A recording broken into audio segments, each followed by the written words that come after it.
Hi friends, இன்றைக்கி நம்ம சேனலில் வந்து ஒரு ஹெல்த்தியான பிரேக்ஃபாஸ்ட்டு தான் எப்படி பண்ணுறதுன்னு பார்க்கலாம். பச்சைப்பயிறு தோசை தான் நான் செஞ்சு காமிக்க போகிறேன். இது வந்து ஃபஸ்ட்டு பச்சைப்பயிறு வந்து நம்ம நைட்டே ஊற வச்சுக்கணும். இன்றைக்கி காலையில் செய்கிற மாதிரி இருந்தால் முந்தின நாள் நைட்டே வந்து 1 கப் பச்சைப்பயிறு, 1/2 கப் இட்லி அரிசி, 1 டீஸ்பூன் வந்து வெந்தயம் சேர்த்து நான் ஊற வச்சிட்டேன். இதோட வந்து 1 டேபிள் ஸ்பூன் சீரகம், ஒரு துண்டு இஞ்சி, 4 பச்சை மிளகா, கல்லுப்பு சேர்த்து நல்லா மாவு மாதிரி அரைச்சிக்கணும். இதை வந்து ரொம்ப தண்ணியாகவும் கலந்துடக்கூடாது, ரொம்ப திக்காகவும் வச்சுக்கூடாது. மீடியமாக கலந்துட்டு தோசை தவாவில் தோசை மாதிரி ஊற்றி எடுத்தோம்னா நம்மளுக்கு வந்து பச்சைப்பயிறு தோசை ரெடி ஆகிடும்.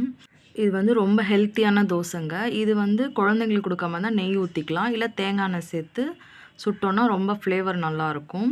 இப்போ ஒரு சைடு வெந்துருச்சு நல்ல முருகலாக. இப்போ திருப்பி போட்டுக்கலாம். 2 பக்கமும் செவந்ததுக்கப்புறம் எடுத்து வச்சுட்டு இதோட வந்து கார சட்னி இல்லை பூண்டு சட்னி வச்சு சாப்பிட்டோம்னா நல்லாயிருக்கும்.